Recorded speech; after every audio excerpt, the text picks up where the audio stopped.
All right, welcome back in, everybody. This is Sports and Money. I am Ben Parker. Thank you so much for joining us today.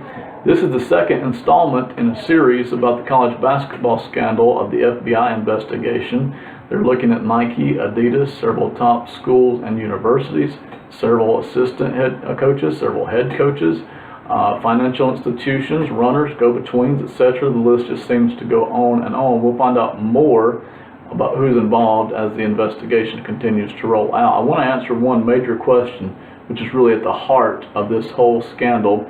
I've heard it pop up again and again on sports talk radio, TV. People have walked up and asked me, and that is, why would an assistant coach making $300,000 a year, why would he go after a $10,000 bribe?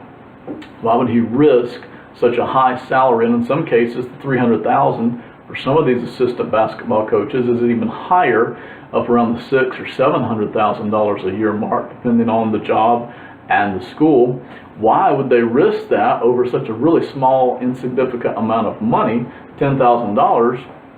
And there are some subsidiary answers, there are some side answers that are true, greed is involved, but there is one really basic answer that answers all of this, and that is that we are in the middle of a talent war. Now, this talent war started in the late 70s and the early 80s when the shoe companies really started to amp up the amount of money they were involved in, when ESPN started to broadcast a lot of these games, when the NCAA tournament really took off and started to explode in popularity. The talent war, there's only so many players available in the country who have the talent to really elevate your program.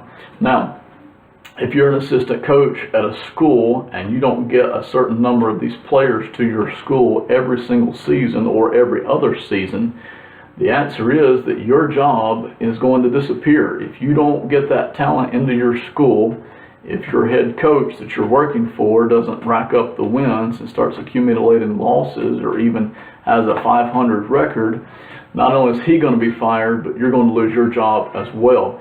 So that whole $300,000 or $500,000 or $700,000 salary is going to completely disappear because these players went to some other school. They went to an Auburn, they went to a Louisville, an Oklahoma State, a Southern Cal, whatever.